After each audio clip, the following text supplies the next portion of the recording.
বাংলাদেশের ক্রিকেট নিয়ে দীর্ঘমেয়াদী উন্নয়ন পরিকল্পনা রয়েছে প্রধান কোচ চন্ডিকা হাথুরুসিংহের। 2023 সালে ওয়ানডে বিশ্বকাপ থাকায় সেভাবে ফোকাস করতে পারেননি তিনি। তবে এবার টি-20 বিশ্বকাপের আগে টেস্ট দলের ক্রিকেটারদের বিশেষ পরিকল্পনা দিয়েছেন হাথুরু। জানা গিয়েছে মুমিনুল মিরাজদের সঙ্গে আলাদা বৈঠক করে অনুশীলন পরিকল্পনা দিয়েছে চন্ডিকা হাথুরুসিংহে। পাকিস্তান ও ভারতের বিপক্ষে বিশ্ব টেস্ট সিরিজের জন্য ব্যাটারদের ভালোভাবে প্রস্তুত থাকতে বলা হয়েছে। হাথুরুসিংহের সঙ্গে আলাদা বৈঠকে কী নিয়ে কথা হয়েছে এমন প্রশ্নের জবাবে মুমিনুল বলেন, খেলা না থাকলে খেলোয়াড়দের সঙ্গে মিটিং করে কিছু নির্দেশনা দেন কোচ। সেরকমই একটা মিটিং ছিল। অবশ্য এবারের মিটিংটা একটু আলাদা। লিগ শেষ হলে টেস্ট ক্রিকেটারদের অনুশীলনে থাকতে বলা হয়েছে। বিসিবি থেকেই অনুশীলনের ব্যবস্থা করা হবে।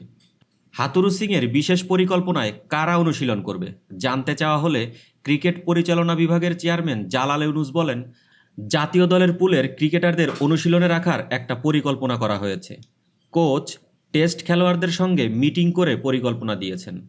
বিসিবি এখন কোচের পরিকল্পনা অনুযায়ী অনুশীলনের ব্যবস্থা করবে, কারণ বিশ্বকাপ শেষে পরপর 2টি টেস্ট সিরিজ খেলা হবে।